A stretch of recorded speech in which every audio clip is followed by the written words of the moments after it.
She came to clean out the house of her late grandfather, whom the whole family considered a failure. But while cleaning, the granddaughter opened an old garage and saw what her grandfather had been hiding for decades. No one knew who he really was.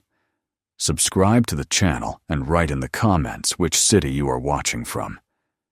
The road to the house wound through the Oregon hills, curling like an old memory she wasn't ready to revisit. Autumn had already stripped the trees bare, and the world seemed painted in faded gold and quiet gray. Emily Harrison drove with both hands on the wheel, the hum of the car filling the silence she hadn't been able to escape since the funeral. The old house waited for her at the end of the gravel road. Still, patient, unchanged. It had been her grandfather's home for nearly 50 years, a place that once smelled of motor oil, wood smoke, and coffee, the kind of scent that etched itself into the bones of the walls. Now it felt like a mausoleum for everything he had ever been. The house stood in the distance, its windows dim with dust, the roof bowed slightly under time's weight. She remembered the summers she had spent there as a child, running barefoot on the wooden porch, listening to the sound of her grandfather's tools clinking in the garage, the low hum of engines being taken apart and rebuilt. He had been a quiet man, one who didn't say much, but always seemed to know more than he ever told. Her mother used to call him stubborn. He could have done something with his life, she would say with that bitter laugh that always made Emily flinch. Instead, he wasted it on broken cars and hopeless dreams. But Emily never believed that. There had always been something dignified about the way he worked, the way he looked at the world, as though he saw meaning hidden in things other people called junk. She parked in front of the porch, the tires crunching over fallen leaves. The air smelled of rain and rust. The key turned stiffly in the lock, and the door opened with a sigh that sounded almost human. Inside, the house was frozen in the moment he had left it. The curtains hung heavy with dust, the furniture stood untouched, and the faint outline of his life was everywhere. The cup still resting beside his armchair, the newspaper folded neatly on the side table, the faint smell of coffee lingering as if he might walk in at any moment. Time had stopped here. Only the clock on the wall continued to tick, indifferent to everything that had been lost. She set down her suitcase and walked through the living room. Each step stirred dust from the floorboards, and each breath carried the echo of memory. She saw herself as a child, sitting on his lap, her small fingers tracing the grease stains on his shirt, listening to stories she only half understood. He never told them fully. Only fragments about races, machines, men who built things with their hands. There had been something distant in his eyes even then, as though part of him always lived somewhere else. And now that part was gone, buried with him, leaving behind this silence that felt almost alive. Her mother had called earlier that morning, her voice sharp and impatient. "Just do what needs to be done, Emily. Sell the place. It's worth something at least." Emily had promised she would handle it, but as she stood there now, surrounded by everything he had left behind, the thought of selling felt like betrayal. Her mother never understood him, and maybe Emily didn't either. But she wanted to. She needed to. The guilt pressed on her chest like a stone guilt for not visiting enough, for leaving him to fade into solitude, for letting their last phone call end in silence because she hadn't known what to say. She wandered into the kitchen. The air was cooler there, tinged with the faint metallic scent of the old sink. The counter was lined with glass jars filled with bolts, screws, and nuts, each one labeled in his careful handwriting. On the wall hung a faded calendar from 2003, its pages never turned again. The sink was dry, the faucet rusted. She placed her hands on the counter and closed her eyes. "I'm here now," she whispered softly, though the house didn't answer. It didn't need to. The truth was, she didn't know why she had come out of duty, Love, or something heavier? Maybe all of it. Upstairs, the bedroom was neat but sparse. The bed had been made with mechanical precision. On the nightstand lay a folded pair of glasses and a photo of a woman Emily had only seen in family albums, her grandmother, gone long before Emily was born. The photo was worn at the corners, the glass cracked, as if it had been dropped and carefully pieced back together. Next to it sat a leather-bound notebook. Emily hesitated before opening it. Inside were sketches of engines, notes, calculations, lists of parts. The handwriting was firm, deliberate, though it trembled toward the end of the pages. She turned another sheet and froze when she saw an old photograph tucked between the pages. Her grandfather stood beside a white Lamborghini, smiling in a way she had never seen him smile. In another picture, a red Ferrari gleamed behind him. They looked impossibly pristine, like something from another world. On the back of the photo, written in fading ink, were the words, "Not all treasures are meant to be shown." Her breath caught. Her grandfather had never owned anything like that. He had driven the same battered pickup for as long as she could remember. The idea that he might have once stood beside such cars felt absurd, and yet the photo was real, the handwriting his. She looked again at the notebook and saw diagrams of engines that were far beyond anything she could understand. It didn't make sense.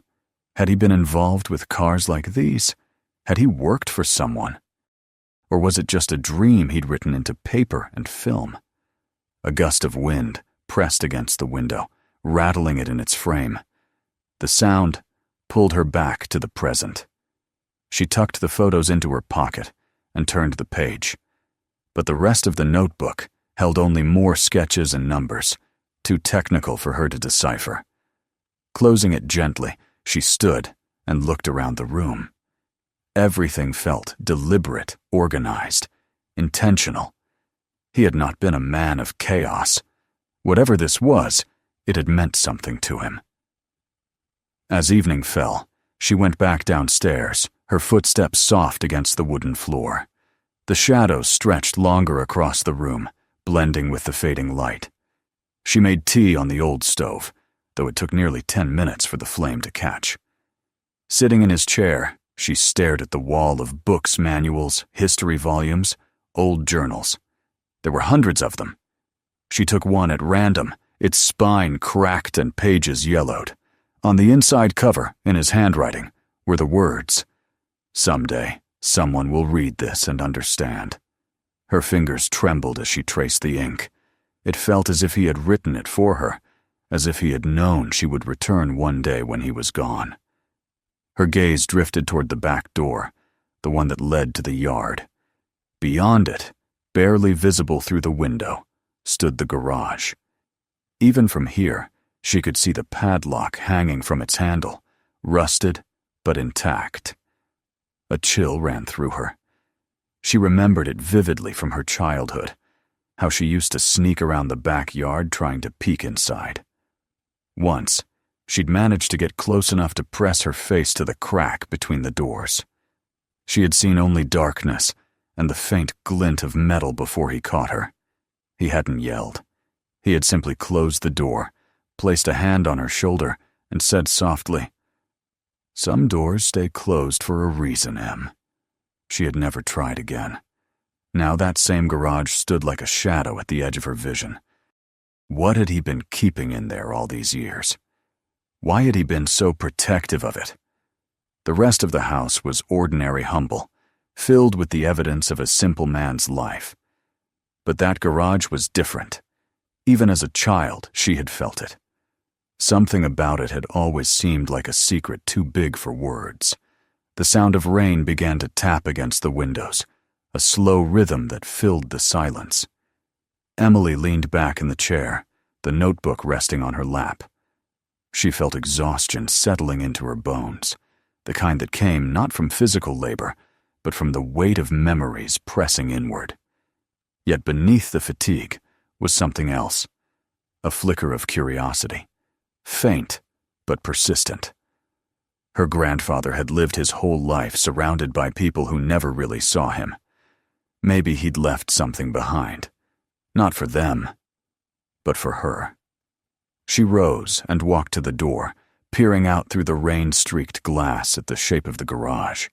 The padlock gleamed faintly under the porch light, old but unbroken. She reached into her pocket and touched the key ring she had found on his desk earlier. 5 keys of different shapes and sizes.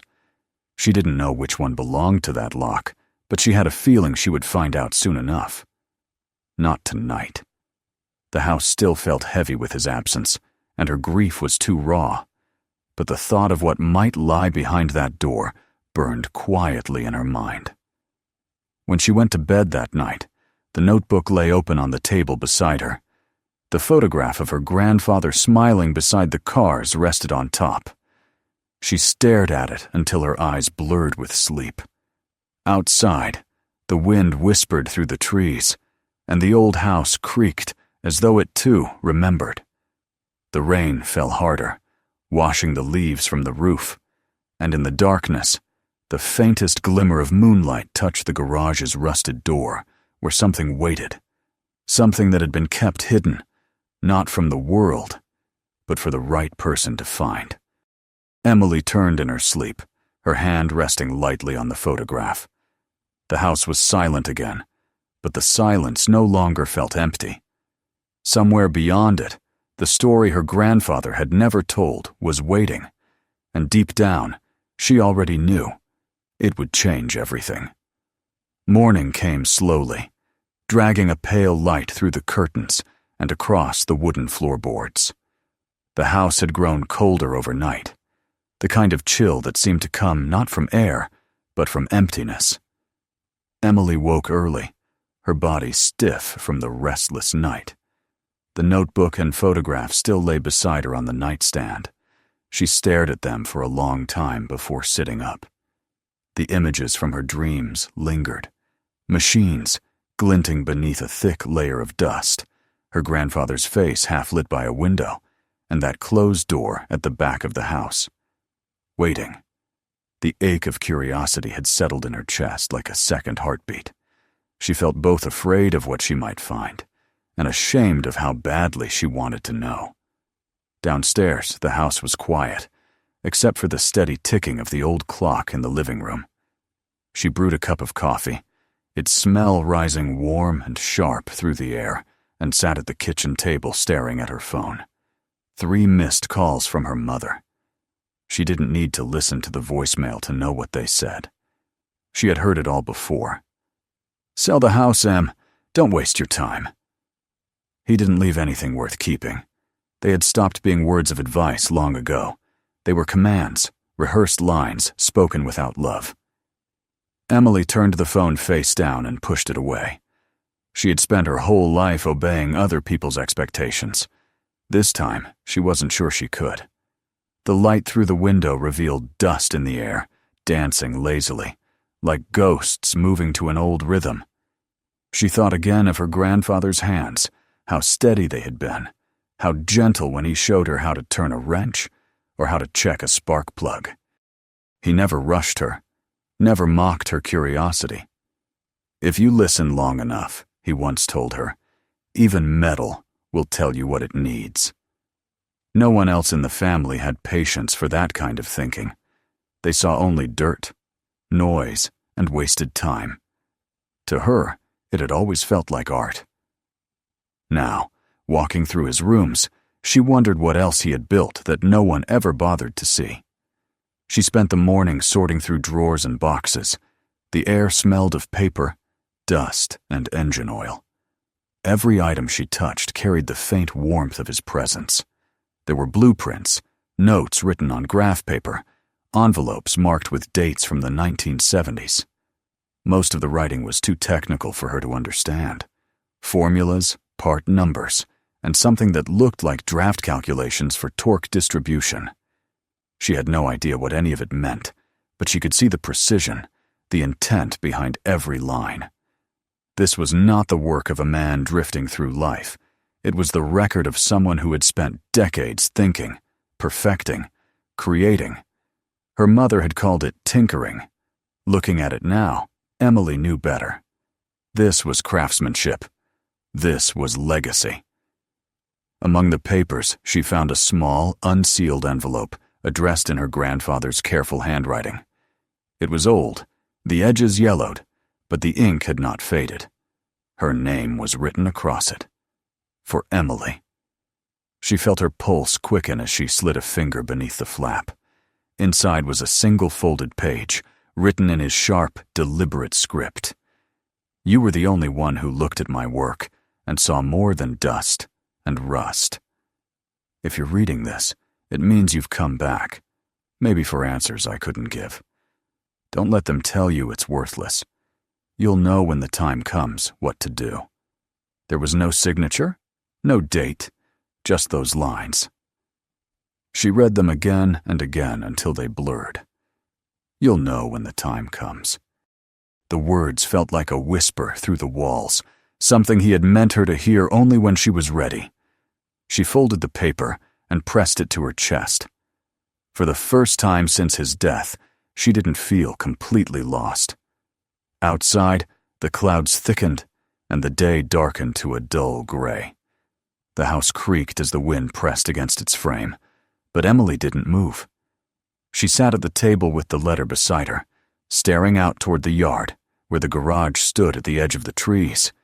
Even from here, she could see its silhouette unmoving, patient, the same as it had always been. That place had been forbidden all her life. She had never questioned why, because she had trusted him. Now that he was gone, she wondered if she was meant to open it at last. The thought sent a shiver through her, a mix of fear and reverence. The phone rang again, breaking the quiet.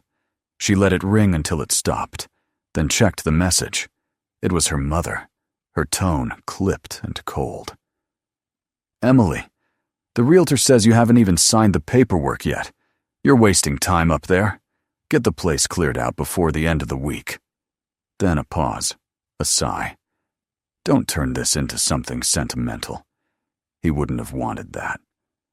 Emily laughed softly under her breath. Her mother didn't know what he would have wanted. She hadn't set foot in this house in 20 years. The truth was, her mother had spent her whole life running from the man who raised her, maybe because she couldn't understand the kind of love that asked for nothing in return. Emily ended the call and placed the phone face down again. She had no intention of leaving yet. By late afternoon, she had filled 2 boxes with papers and keepsakes. Most of the items she could not yet bring herself to throw away. In a small drawer of the old desk, she found something else. A set of keys, 5 of them, each a different shape and size, strung together on a piece of worn leather. One had the emblem of a car company, Ferrari, engraved faintly into the metal. Her breath caught. The photographs she had found upstairs flashed before her eyes. The white Lamborghini, the red Ferrari. It couldn't be coincidence. Her hands shook as she turned the key over in her palm. Why had he kept it hidden? What had he protected all these years? The light was fading when she wandered into the living room again. She sat in his armchair, letting her body sink into the cushion that still held the faint shape of him. The clock ticked on the wall, its rhythm steady, like a heartbeat. She noticed a faint movement in the corner of the room. The pendulum of the old wall clock that hadn't worked for years was swinging again. She frowned, rising to look closer. The clock's hands were moving, slowly but deliberately, marking the passage of time once more. She had not wound it, not touched it. For a moment, she felt the familiar pull of superstition, but it wasn't fear that filled her. It was calm. It was as if the house itself had exhaled. She spent that night reading through his notebooks, one after another. The handwriting grew less steady in the later pages, but the thoughts were still sharp.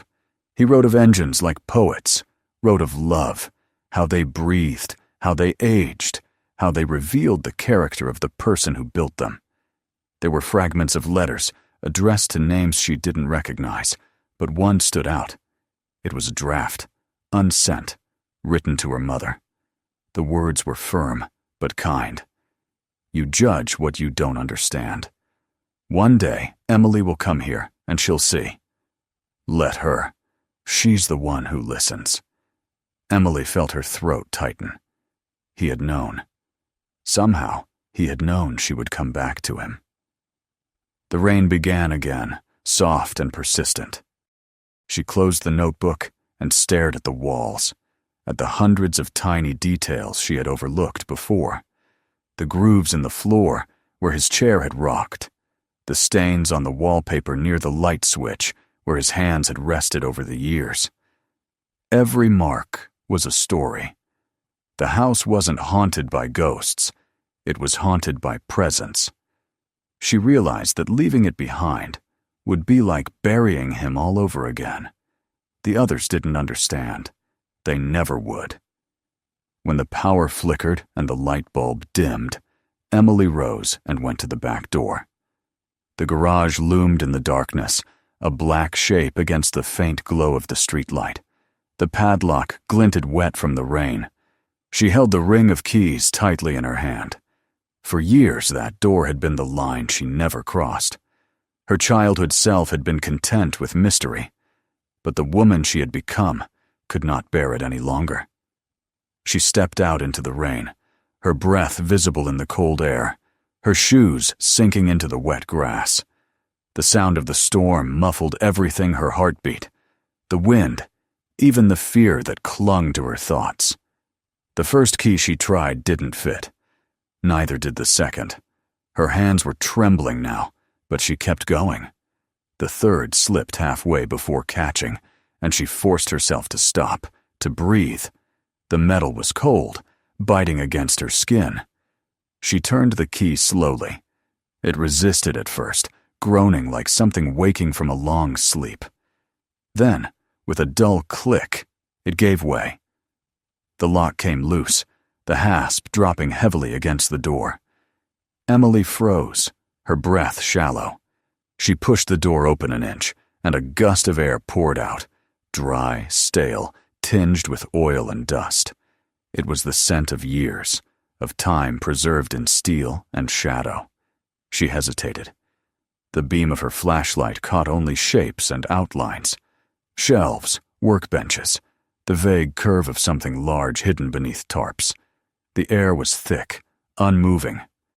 For a long moment she stood in the doorway, her hand still on the handle, unable to step further. She thought of his words. Some doors stay closed for a reason, and wondered if she was making a mistake.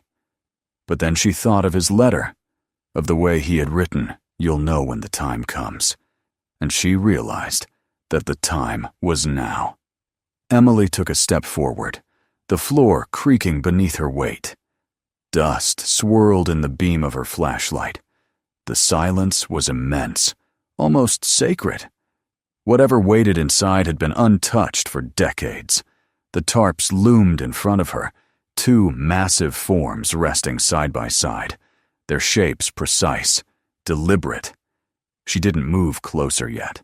Instead, she turned off the light, letting her eyes adjust to the darkness, letting herself breathe it in. The space felt both alive and still, as if the very air held its breath with her.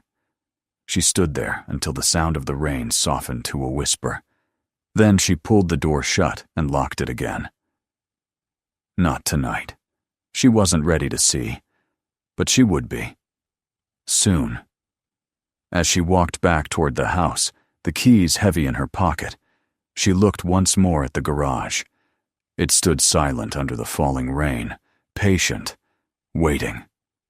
Inside, behind the veil of dust and years, her grandfather's secret slept, his final message to the only person who had ever listened. When she stepped back into the warmth of the house, she didn't turn on the lights. She didn't need to.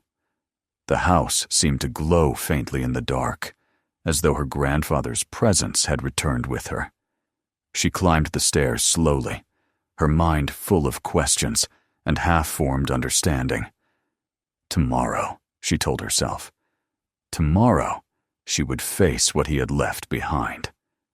The old clock in the living room ticked once more as she reached the top of the stairs, and in its rhythm, she heard something that almost sounded like approval. The rain stopped sometime before dawn, leaving behind a silence so deep it seemed to stretch across the valley. When Emily woke, the light spilling through the curtains was thin and gray, like the world itself was still unsure of what it wanted to become. The air carried the faint scent of damp earth and pine needles. For a few moments, she lay still, trying to hold on to the strange calm that had come to her in sleep. But as soon as her eyes opened, the memory of the night before returned, the key turning in the lock, the hiss of stale air escaping from the garage, the dark shapes hidden beneath their dusty veils. She dressed quietly and went downstairs. The house had warmed a little overnight, but the wooden boards under her feet still groaned with the same familiar fatigue. Her grandfather's presence seemed even stronger now, as though by opening that door, she had stirred something that had been waiting for her. The photographs from the nightstand lay on the kitchen table where she had left them. The white Lamborghini, the red Ferrari, both glinting with the impossible perfection of things preserved in memory. She ran her fingers across the glossy surface, tracing her grandfather's smile. He looked different in these pictures, alive, proud, a spark in his eyes that she had never seen in person. The day moved with the slowness of hesitation. Emily cleaned the dishes, swept the kitchen, straightened stacks of papers, doing anything to delay what she knew she would do next. But the thought of that garage tugged at her, quiet and relentless. She had waited long enough. By noon, the clouds had cleared, leaving the air sharp and bright. She took a flashlight, slipped the ring of keys into her pocket, and stepped outside. The ground was soft beneath her shoes. The smell of wet leaves clung to everything. She crossed the yard, her breath visible in the cold. The garage looked older than it had the night before, its paint peeling in strips, the roof sagging slightly under years of neglect. But the lock was new, almost defiant in its endurance. She pulled the key ring from her pocket, found the one she had used, and slid it into place. It turned easily this time, like the door had been waiting to open. When she pushed it, the hinges moaned, and the darkness inside seemed to spill out toward her feet. She hesitated, her hand trembling slightly, and then stepped inside. The air was heavy, filled with dust that shimmered in the narrow beam of her flashlight. Everything was still. The silence was so complete it seemed to hum. She could hear her own heartbeat, the small sound of her breathing. Two massive shapes stood in the center of the room, each covered with thick, canvas sheets that had yellowed with time. She moved closer, her fingers brushing against the fabric. It felt rough beneath her skin, almost brittle. She hesitated only a second longer before gripping the edge and pulling. The tarp fell away in a cloud of dust, and she stepped back, coughing, her eyes wide. The car beneath it gleamed dully in the half-light, its white body curved and perfect despite the years of neglect. The emblem on the front caught the light Lamborghini Countach. Even under the film of dust, it was beautiful, impossibly so. She had seen pictures of cars like this before, in magazines, on posters, but never in real life. Her breath came shallow as she moved toward the second shape. She tugged the cover down, slower this time, almost reverently. Beneath it waited a red Ferrari 250 GTO, its surface dulled by time but still undeniably magnificent. The sight stole the air from her lungs.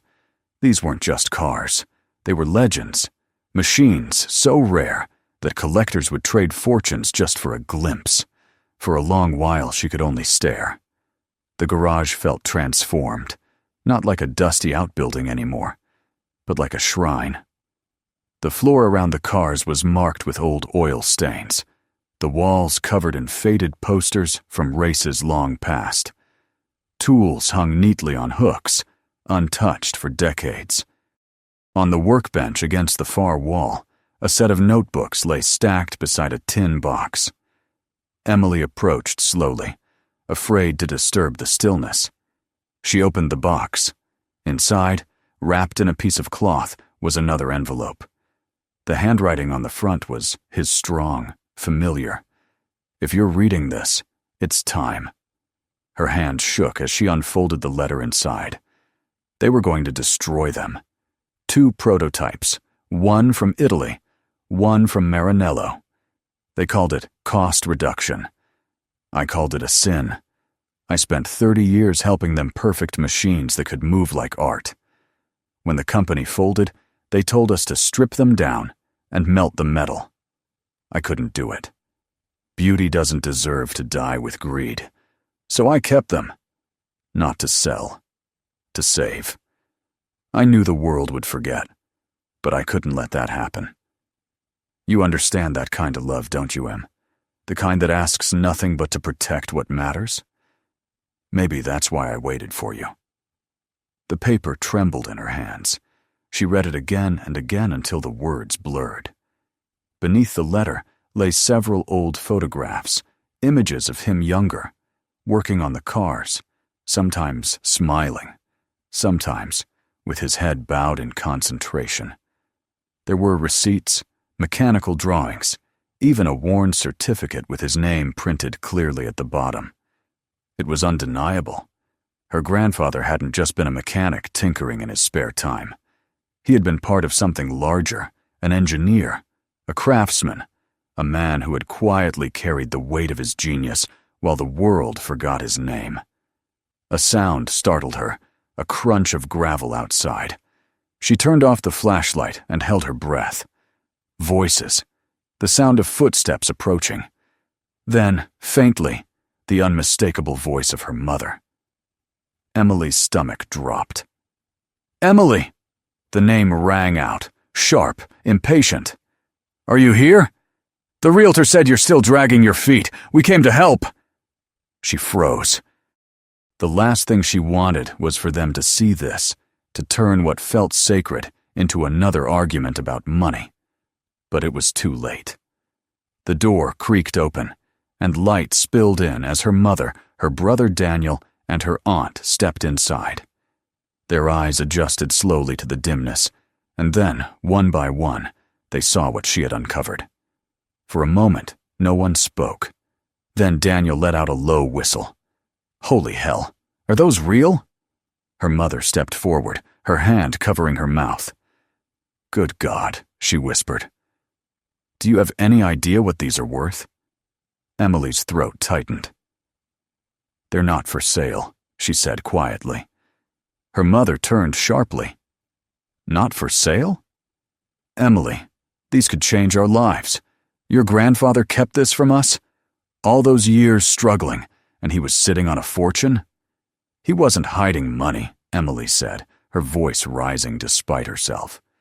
"He was protecting them. They were going to be destroyed." Daniel laughed, a short, harsh sound. "Protecting them? Come on, Em. He was a hoarder with a secret stash. You can make up whatever story you want, but this is pure gold." He circled the cars, his phone already out, snapping pictures. "We could get millions for these." "Stop!" Emily moved between him and the cars, her heart pounding. "You don't understand. These aren't just machines to sell. They're his work, his legacy." Her mother folded her arms, her eyes narrowing. "Legacy doesn't pay the bills. Your grandfather wasted his life hiding in this place, chasing foolish dreams. And now you're doing the same. Don't throw away this chance because of sentiment." Emily looked at her, disbelief giving way to something harder, something that had been building for years.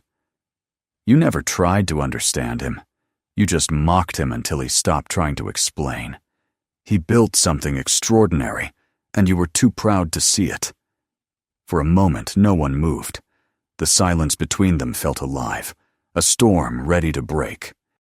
Then Daniel scoffed again and turned toward the door. "I'm calling someone who knows what this stuff's worth." Emily grabbed his arm. "Don't you dare." He pulled free. "You can't stop me." "Yes," she said. her voice trembling but firm. "I can." She stepped in front of the door, blocking his way. "He trusted me. He left this to me because he knew I'd protect it from exactly this kind of greed." Her mother's face twisted in anger. "Don't talk to your family like we're thieves. Then stop acting like them." The words came out sharper than she intended, but she didn't take them back. She had spent her whole life being quiet, bending under the weight of their disapproval. Not anymore. Her mother glared at her for a long moment, and then something in her expression shifted, resentment giving way to something like shame. Without another word, she turned and walked out into the sunlight. Daniel followed, muttering under his breath. Her aunt lingered for a moment, her face soft. "He always said you were the only one who listened," she murmured before leaving. When they were gone, the silence returned, heavy but peaceful. Emily leaned against the wall, the letter still clutched in her hand. Her heart was pounding, but she felt lighter than she had in years. For the first time, she wasn't just her grandfather's granddaughter. She was his voice, his guardian. She walked back to the cars, running her fingers over the smooth curve of the Ferrari's hood. The metal was cool beneath her skin, but it seemed to hum faintly, as if alive. She could almost hear his voice beside her, calm and steady. "Some doors aren't locked to keep you out. They're locked to keep something safe." Emily turned off the light and stood in the darkness, letting the moment sink into her. Outside, the world would keep spinning, her family would keep arguing, the realtor would keep calling, but none of that mattered now. She understood what he had done, why he had done it. He had saved these pieces of beauty from destruction, not for money, but for meaning. He had believed in something pure in a world that valued nothing it couldn't sell. She smiled faintly, the kind of smile he had worn in the photograph. "You were right," she whispered. "I get it. Now." That night, she locked the garage again and walked back toward the house. The air was cold, but it carried a softness she hadn't felt before. The stars had come out, bright and clear above the dark hills. She paused on the porch, looking back at the building. Its windows caught the faint light from the sky, and for a heartbeat, she thought she saw a figure standing just inside. Tall, familiar, watching her. But when she blinked, it was gone. Inside, the old clock ticked steadily, keeping time once more. Emily sat at the desk and opened a blank notebook. The first words came easily, as though they'd been waiting for her. "He didn't hide wealth. He hid meaning. And now I've found it." As the ink spread across the page, she realized this was how she would honor him, not by selling, but by telling. She would write his story, piece by piece, until the world knew who he had been. And when she finally set down the pen, she felt something she hadn't felt in years. Peace. The kind that comes when silence is finally broken, and truth is allowed to breathe. Morning light slipped through the curtains like gold dust, soft and slow, glimmering across the wooden floorboards. Emily woke to the stillness of a house that felt different now, no longer heavy with absence, but full of quiet purpose. She could hear the faint ticking of the clock downstairs, steady and rhythmic, a sound she had come to recognize as the heartbeat of the place. It had been weeks since she had found the letter and stood in the garage facing the truth of what her grandfather had left behind. The shock of that discovery had settled into something deeper. Respect, awe, and a sense of duty that she carried every waking moment. The cars, once shrouded in dust and darkness, were now being carefully restored, piece by piece, as though bringing them back to life was the same as bringing him back in some way, too. The restoration work had drawn people from far beyond the small Oregon town. Specialists who had heard whispers of two lost automotive legends hidden in a forgotten garage now stood in that same space, reverent as priests before an altar. The air was filled with the scent of oil and paint, the rhythmic sound of sanding and polishing, and the low murmur of admiration. Emily spent her days there, dressed in old jeans and a flannel shirt, her hands streaked with grease and dust. She wasn't afraid of the work. It made her feel closer to him.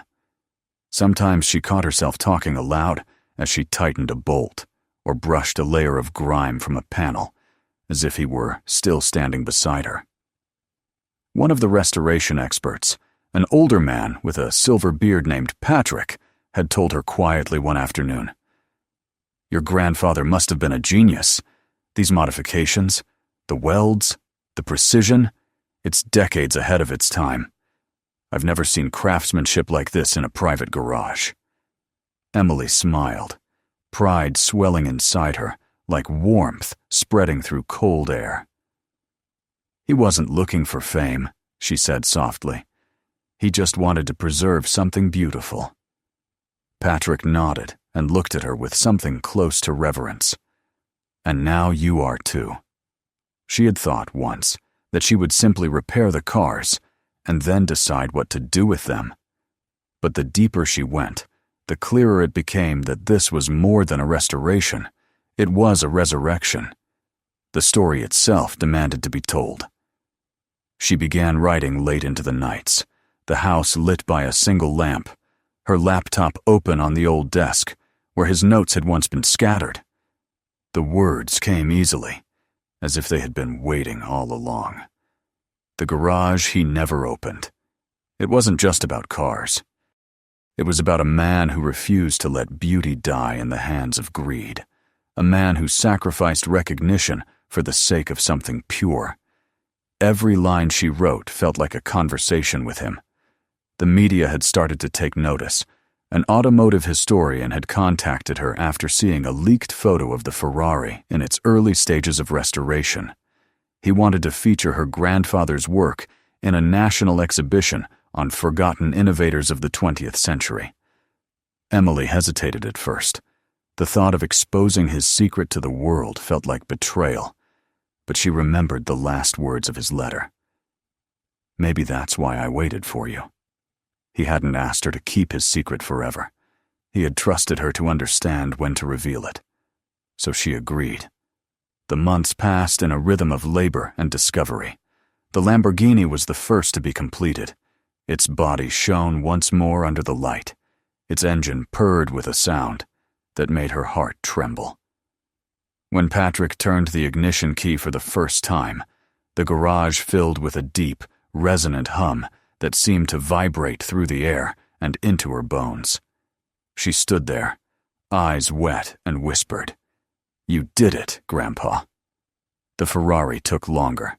Its restoration was painstaking, a process of uncovering the smallest details and respecting every inch of its creation. The day it finally rolled out into the sunlight, gleaming scarlet like a living heartbeat, the entire crew fell silent. Even the wind seemed to pause. The exhibition in Portland drew more people than anyone expected. Journalists, collectors, engineers, even former employees from the old automotive company came to see the cars and hear the story.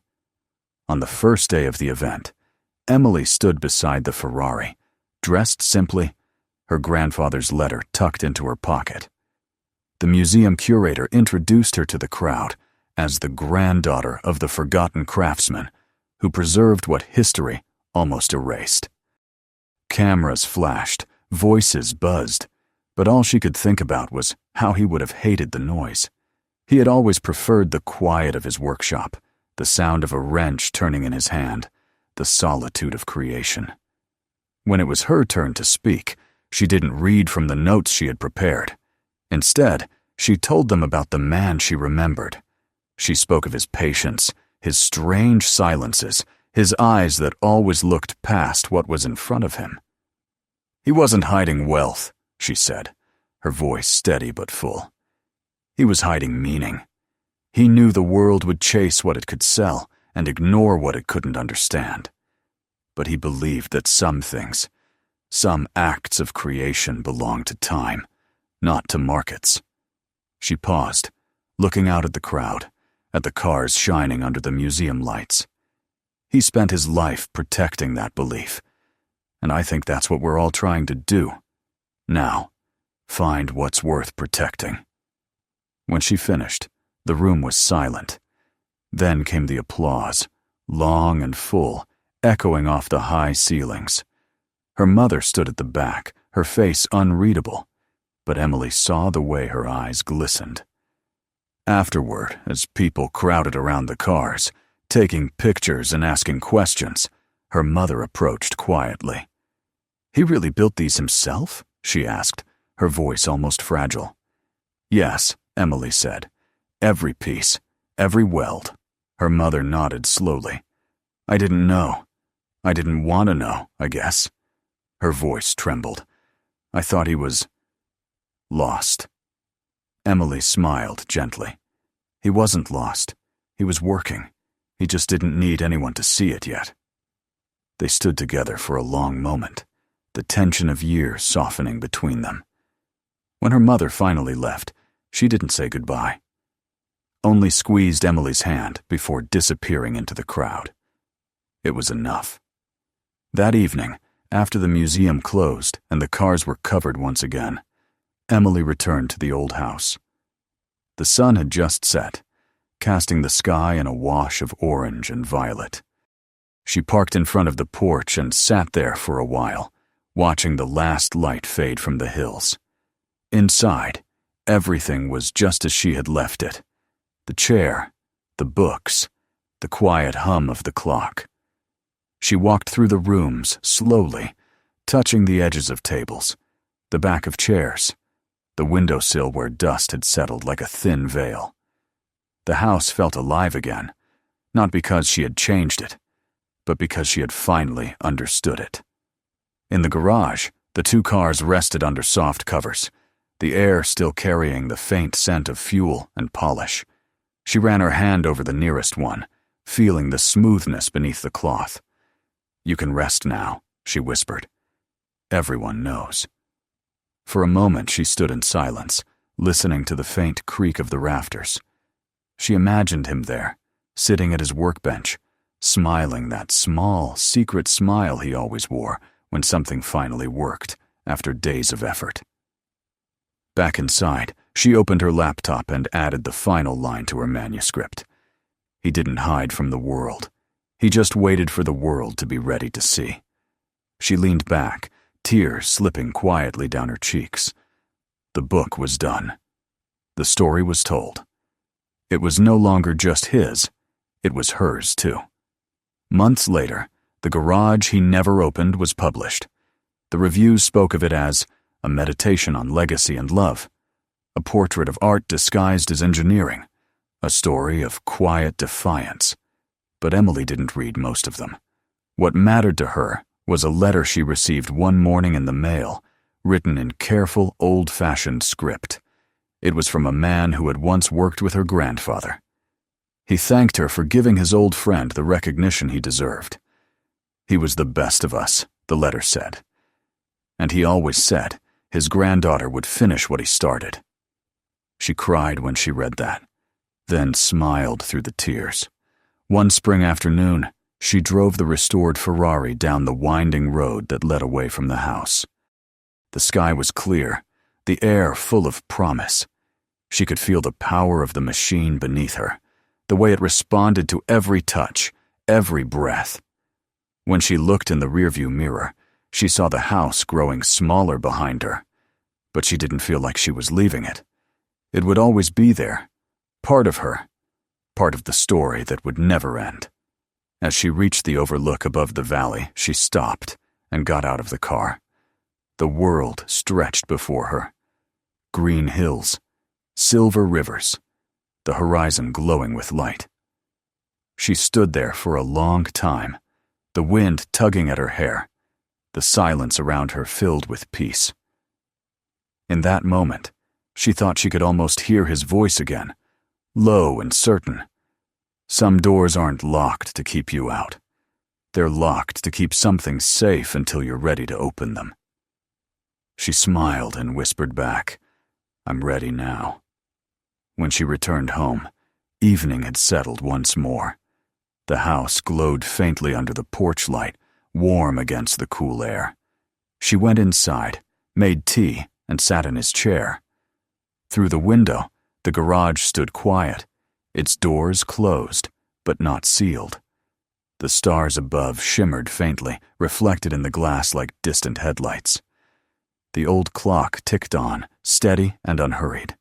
Emily leaned back, closing her eyes, the steam from her cup curling through the air. For the first time, the silence no longer felt like waiting. It felt like peace. The house that had once been a tomb of forgotten dreams now breathed with life again, filled with the memory of creation and the quiet triumph of truth. And as she sat there, surrounded by everything he had loved, she understood what her grandfather had always known, that some things endure, not because the world values them, but because love refuses to let them fade. The night deepened. The wind whispered against the windows. In the darkness, the faint outline of the garage shimmered under the moonlight, and for a fleeting moment, it seemed as though the light inside flickered once, like a heartbeat. Steady, eternal, and full of meaning. Don't forget to hit that subscribe button so you never miss our next incredible stories. Click on the video right here to keep watching. Everyone reveals something you won't believe. And if this story moved you, share it with your friends and family so they can experience it too.